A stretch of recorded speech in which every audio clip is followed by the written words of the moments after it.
Welcome. You're watching The Big Question and our special on the Union Budget. I'm Tamanna Inamdar. As India gears up for the budget tomorrow, across the globe, February 1st is going to be a critical day as the United States starts its tariff program. Trump has threatened to impose tariffs of up to 25% on Mexico and Canada. This is something that the White House has reiterated and will be the backdrop in which the union budget in India is also announced. Now, while on the one hand, the budget will have to address its own challenges about consumption, a slowdown in growth at the global level, there is also a looming threat of a potential tariff trade war, which is creating a sense of uncertainty. Today, Trump reiterated his threat, said starting Feb 1st, imports from Mexico and Canada will be slapped with 25% tariffs. In fact, Trump started talking about tariffs on China as well. And this, of course, Trump says is for their failure to curb illegal immigration and smuggle drugs into the US. But that's not all. India could also be in the crosshairs. In a renewed threat to BRICS nations, Trump has said that he will go ahead with his decision of imposing 100% tariffs on BRICS countries if they try to replace the US dollar as the global reserve currency. Beyond that, Trump has been vocal about what he calls high Indian tariffs, labeling India as the tariff king, tariff abuser, and tremendous tariff maker. Even in the phone call with Prime Minister Modi, Trump emphasized the importance of India increasing its procurement of American-made security equipment, nudging India to buy more from it and move towards what it calls a more fair and bilateral trading relationship. Now, Trump's tariff threats assume significance as the US is India's largest export market and one of the countries with which India has a trade surplus, meaning it exports more to the US than it imports. This makes the US a crucial source of dollar earnings for India. The question really is how and to what extent are Trump tariff threats going to impact India? As far as his commentary on BRICS nations is concerned, the idea of a unified currency was in the works. It was a conversation, but for now, all practical purposes, it's dead in the water. His rhetoric on tariffs is a negotiating tactic with every country and possibly so with India as well. In fact, according to our sources, the government is already mulling reducing import duties on 7 to 8 high-end items imported specifically from the US. That announcement could be made on the 1st of Feb. Currently, 20 items from the US imported into India attract over 100% tariff. At the same time, India also has an opportunity to clinch a larger share from the global supply chain if Trump goes ahead with tariffs on China, making Indian exports more competitive. With both challenges and opportunities presented by Trump's tariff threats, what we are looking at today is how the budget will tackle all of these threats. The focus today really is Trump tariffs and the budget as we see it. So it's an interesting mix. To speak on this on the show, I will be joined by Ashwini Agarwal. He's founder of Demeter Advisors. Madan Sabnavis, chief economist of Bank of Baroda. We'll also get a conversation in with Mukesh Aghi, president of the US-India Business Council, to get a perspective of what the impact could be. But let me start, Mr. Sabnavis, with a point of view from you. And because we're speaking about the budget, we've heard now from the economic survey, the chief economic advisor's view on the economy, and he is talking about a recovery coming in, at least in the rural economy, consumption showing some signs of recovery. Will that give a sense of relief as we wait for the budget announcements tomorrow? Yes, I think that will give a lot of relief. Though I think the fact that the projection for GDP growth has been kept slightly lower than what it was last year, the range is 6.3 to 6.8. I think that's been that's indicative of the view that growth is going to be largely stable, but we will not be seeing any kind of an acceleration. So I think it's a very, very conservative view taken because our view out here was that there would definitely be a pickup in growth. And depending upon where we end in 24, 25, whether it's 6.4% or 6.5 or 6.6, growth will be slightly better than that. But the economic survey is evidently playing safe by looking at a lower range. And this becomes important because when we are drawing up the budget, the nominal GDP growth rate is something which will be critical because that is how you're going to decide on what kind of tax revenue collections could be taking place. And that would finally have an overall impact on the fiscal deficit. So I think the economic survey is playing a bit conservative. I think things could probably be slightly better than what it was projected. But I think from the point of view of budget formulation, I think this is a prudent way to go about so that we don't do any kind of an overestimation.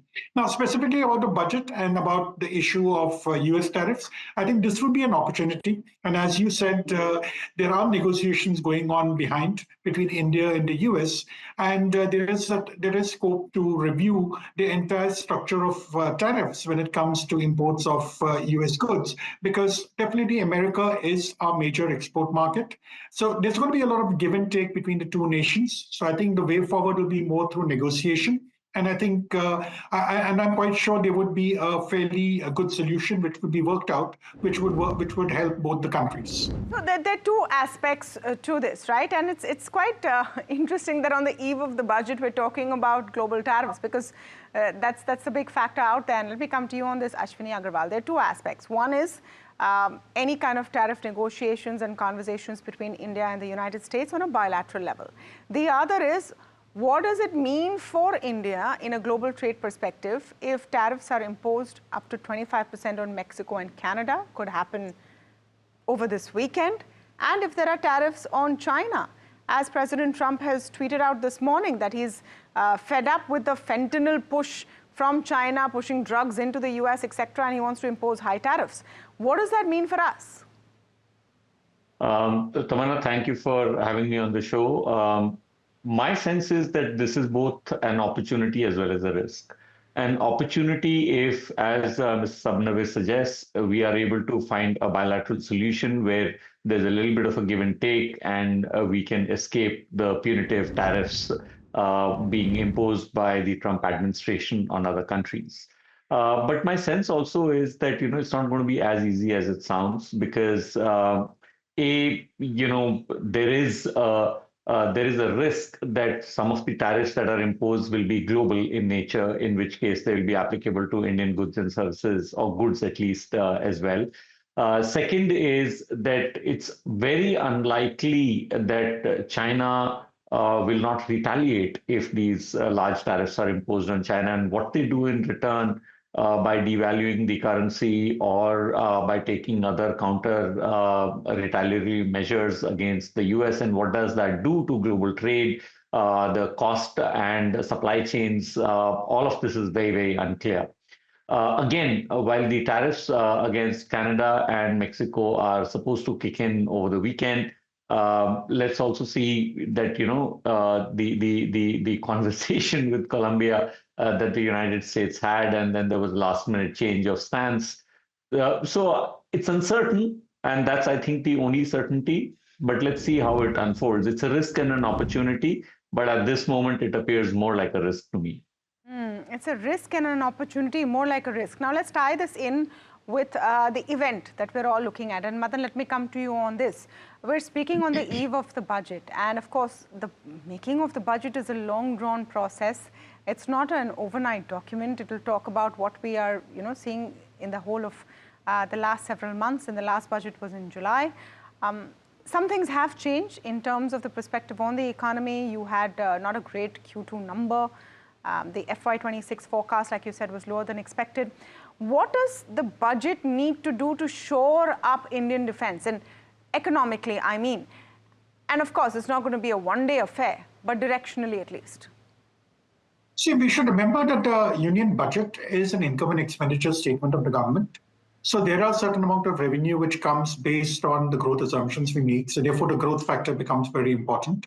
And then you have a certain amount of fiscal deficit which you can tolerate. So I think the starting point will probably be the fiscal deficit ratio. The government has said in the past that it's committed to going down to 4.5% next year. And my sense is that they'll probably try and target 3% after another 3 years, which means that the trajectory of the fiscal deficit ratio is downwards, that is known. So within this kind of a constraint, it's a question of saying that what is it that the government can do to ensure that it's able to revive the economy. So there are two areas which we're looking at. One is in terms of consumption, in terms of whether you can give any kind of tax concessions. But to my mind, that's something which has to be done in a big way. Everybody needs to get it, especially we keep talking of this range of 10 to 30 lakhs per annum. Well, that's where the spending power is. That could be one way of doing it. So it's a close call which the government has to take, because any concession given to you and I would also mean that their tax revenue is going to get affected. So that's a judgment call of the government. If the government believes that the slowdown in consumption is a temporary blip, because we have seen that after all these concerts, the Kumbh Mela, there's a lot of spending coming in and maybe things will pick up on their own. The government doesn't really have to do much. Then they can be sure, merely there could be tokenism out there. But more important thing, I think, is more for industry. So this is where I think the PLI, which was instituted 5 years back, it has been limited success in sectors like your mobile phones, maybe your solar panels, and a couple of other industries. That is something which they could focus on. And the other thing would be in terms of making sure that the MSMEs get certain benefits, not just in terms of credit, but also in terms of what they can do to further their production. So I think we go back to having maybe a PLI-like scheme for the MSMEs, so that we're able to target both exports, because I think we're talking today of Donald Trump affecting our exports. MSMEs contribute the maximum to our exports. So therefore, anything done for the MSMEs will help to probably make them more competitive in the market. So that is what we could really look for in this particular budget, given the overall constraints of fiscal prudence. Okay, I want to come back to the backdrop of the tariffs, because I mean, any government right now has to be nimble on their feet to deal with an ever-changing situation. And Mukesh Aghi is also joining in on our conversation. He's president of the US-India Business Council. Mr. Aghi, thank you so much for speaking with us today on The Big Question. And let me right off the bat get your view. Now, Trump says India is a tremendous tariff maker. He's not said specifically about any tariffs he wants to impose in India, but how should we look at it from an Indian perspective?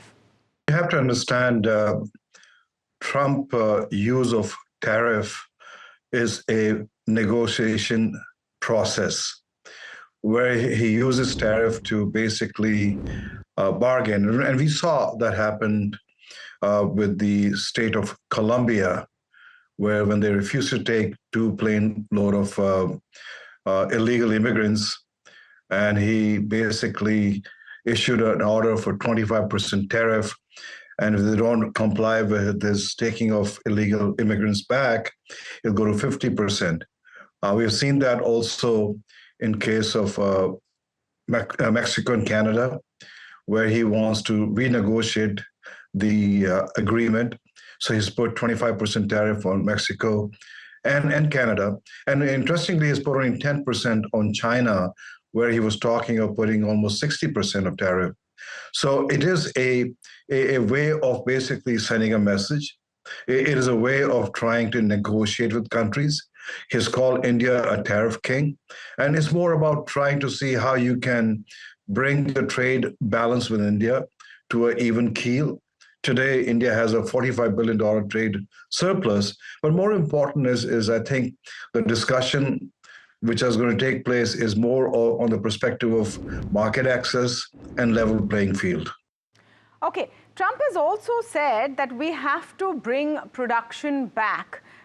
He's saying there was a time we made a ship a day, now we can't, we don't know what the hell we're doing, and I'm just quoting here from things that he has said. Clearly, he's focused on boosting manufacturing in the US. What are the opportunities here for India, or maybe the costs? It is important that he kept his commitment to his voters by saying that he will bring manufacturing back to the US. But more importantly, you have to understand, you need manufacturing from a geopolitical perspective. When you have a long sustained war, you need a strong manufacturing base to support that war itself. And we have seen that in the case of Russia and Ukraine itself. It is important to understand that it took 40 years for manufacturing to move out of the US into China. And it will take at least 10 years or 20 years for it to completely come back to it. But you have other challenges like we don't have enough manpower or educated manpower to deal with a lot of complex manufacturing. For example, you have chip plants being set up in Arizona, Ohio, and up in New York, and we are struggling to hire talent to basically manufacture the advanced chips. And at the same time, what we are seeing is India is also building chip plants, but they're complementary. While India is building chip plants which are 15 nanometer and above, US is building chip plants which are 7 nanometers and below itself. So you have a complementary relationship. And I think that's where geopolitics plays a very important role, because you don't want China dominating on the industrial chips, which India is trying to build. And so that's where US, India can partner to drive that industry itself. But more important is what we're seeing is you have India doing contract manufacturing, both in India and then completing that manufacturing in the US. So we are seeing increased activities by Indian company setting up manufacturing either in solar or in steel or in alumni all across the US. So I think what we are seeing is a trend which is a win-win. But more important is this is an opportunity for India to basically leverage Atmanirbhar Bharat and America First into a combined strategy which can drive both manufacturing in India and the United States. Great. I mean, that's what one would hope for, Mr. Aghi, that, you have sort of this win-win situation. But look at what has been said this morning, the threat of 100% tariff on BRICS nations, and BRICS, of course, includes India, on de-dollarization. How seriously do you think that should be seen? Well, you have to understand that the expansion of BRIC nation has created a two block within the BRIC itself.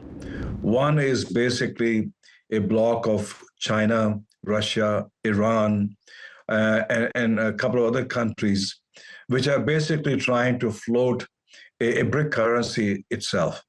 India and Brazil has opposed that, and basically saying that they will work with the US dollar as a global currency itself. So I think from that perspective, yes, he has threatened, but India is not part of the threat, because India is against having any BRIC currency to counter dollars domination in the world itself. So I think from that perspective, India is quite safe and in the right place. Okay, so it's BRICS at one end, it is opportunity at the other, but let's focus back on the budget. And Ashwini Agarwal, I'll ask you the question I asked Madan Sabnavis a short while ago. How do we Trump-proof ourselves from an Indian perspective? And of course, be ready for all the positives that come with President Trump in the White House. It's seen as a big positive for India. But on the downside, because any global sort of tsunami of tariffs will hit us as well. Well, I just hope that it will not be a very protectionist budget. Again, forget the US for a minute. Yeah. We've been talking about protection of steel industry and imposing 25% import duty protection on steel. And today, you would have read in the papers that the car companies are protesting against it. So the fact is that tariffs distort trade, and tariffs distort prices, and tariffs are not welcome.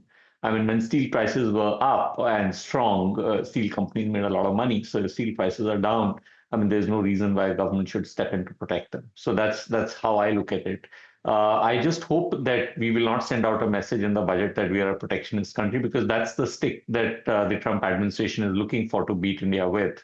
I also agree that the exports from India can be complementary to the job creation in the US, because I think what we are trying to do is at the rudimentary stage of value addition, whether it is CDMO, whether it is the kind of white goods and basic electronics that we are trying to make, compared to what the United States is trying to do.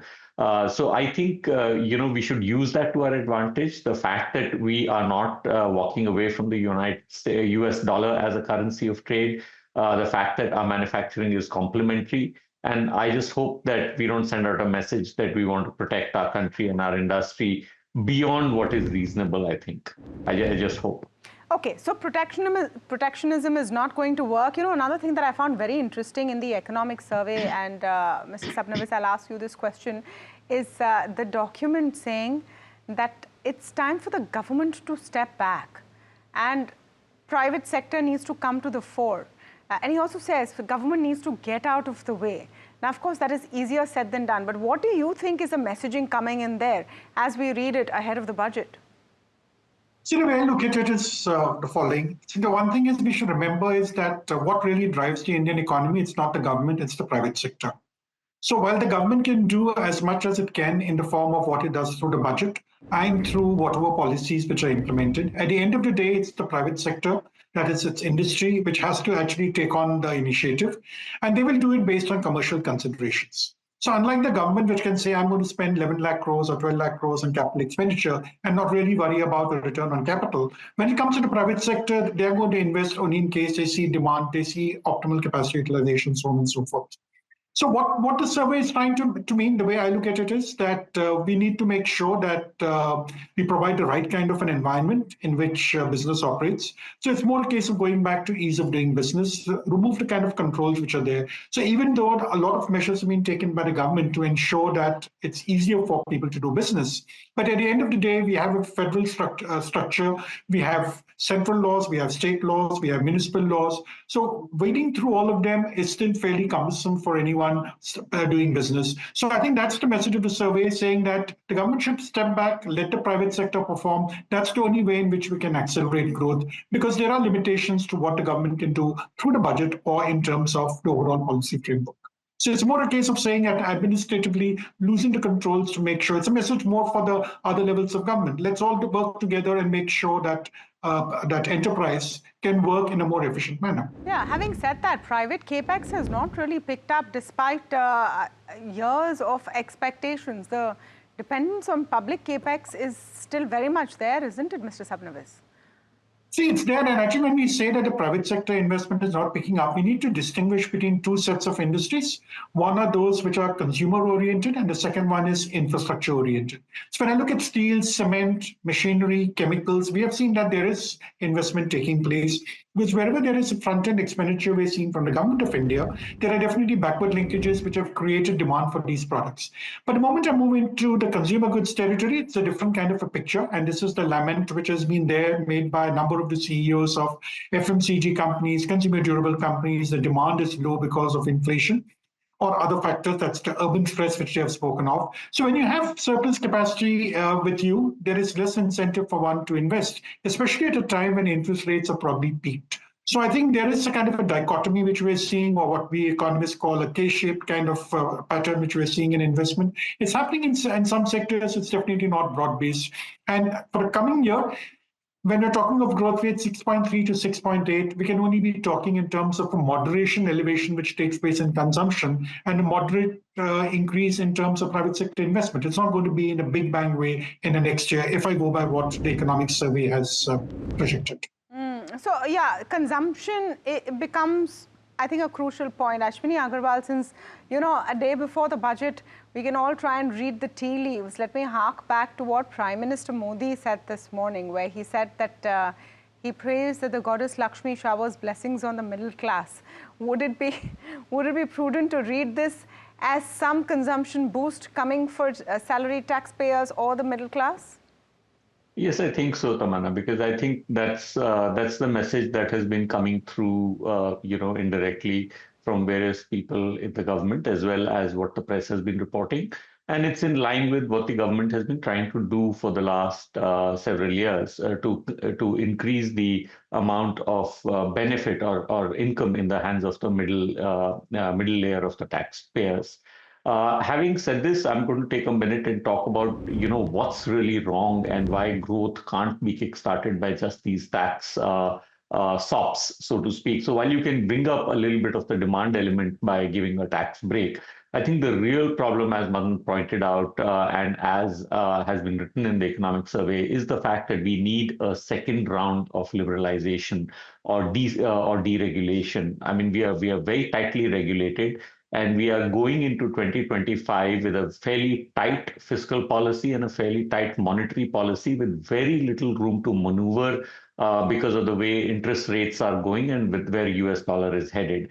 So, it's a very, very difficult path. So just providing a few sops to the middle class is not going to work. We need to rethink the whole administrative structure on how in India runs and how businesses in India have to cope with various regulations. So what can actually be done in terms of the scope of a budget on that end, Mr. Agarwal?